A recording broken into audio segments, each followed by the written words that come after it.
All right, let's jump right in. Today, we're tackling a book that, honestly, you couldn't escape for a while there. Rhonda Byrne's The Secret.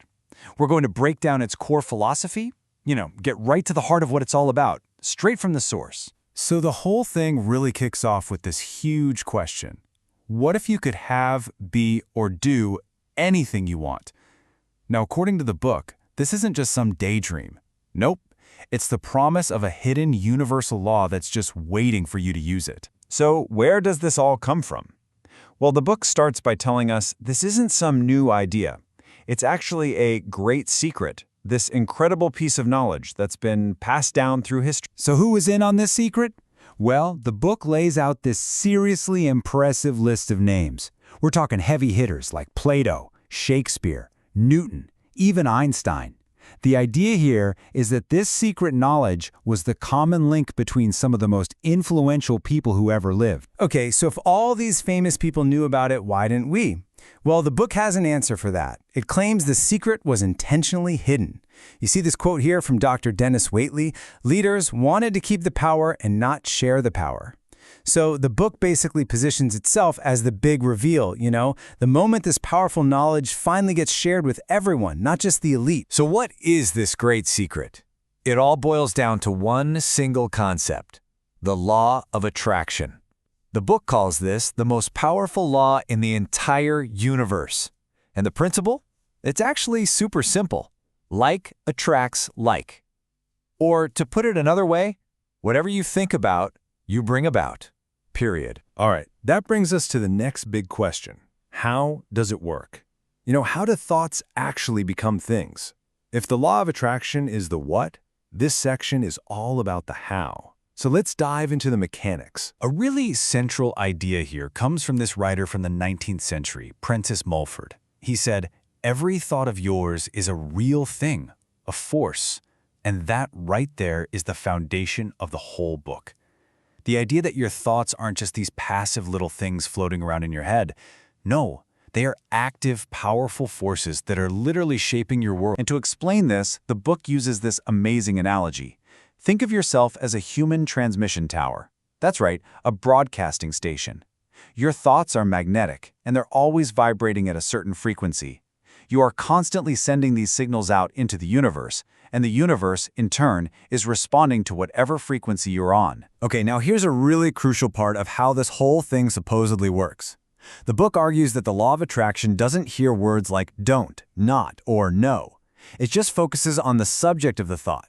So if you're thinking, I don't want to be late, the universe doesn't hear the don't. It just picks up on the frequency of late, and boom, it brings you more delays.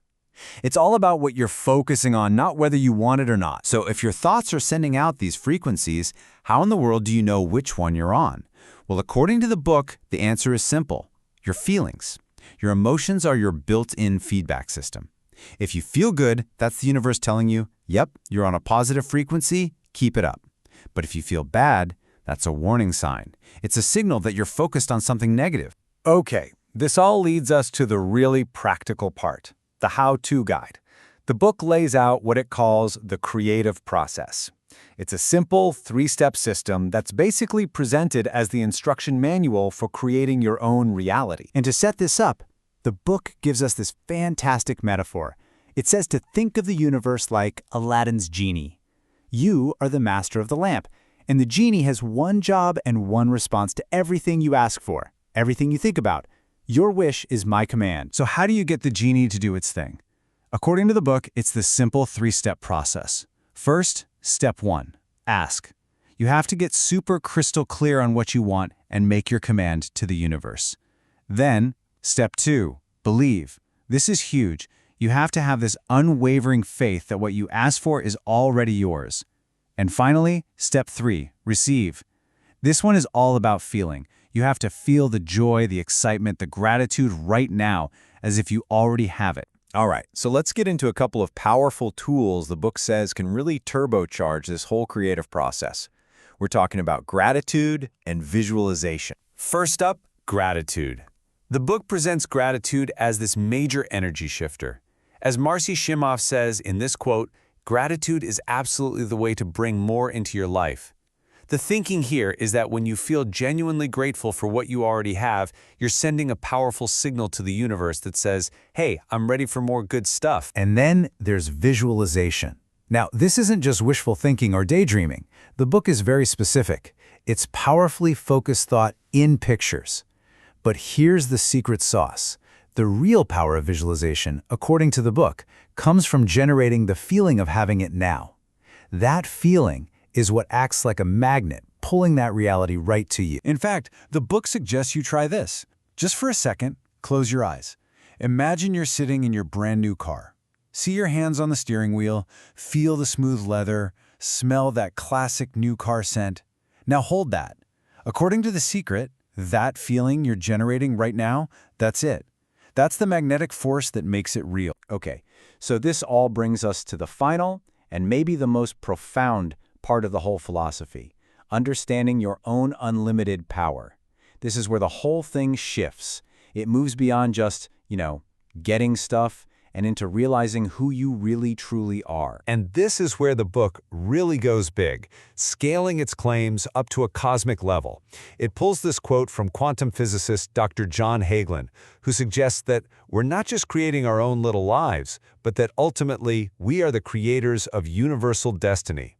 I mean, that's a pretty mind-blowing statement about our place in the cosmos, right? And that idea leads to some of the most powerful and maybe controversial statements in the entire book. It flat out says, you are God in a physical body. You are eternal life expressing itself as you. The core message here is that you are not some small, insignificant being. You are a piece of the divine, a creator yourself. And this all kind of comes together in one single powerful affirmation that the book offers up.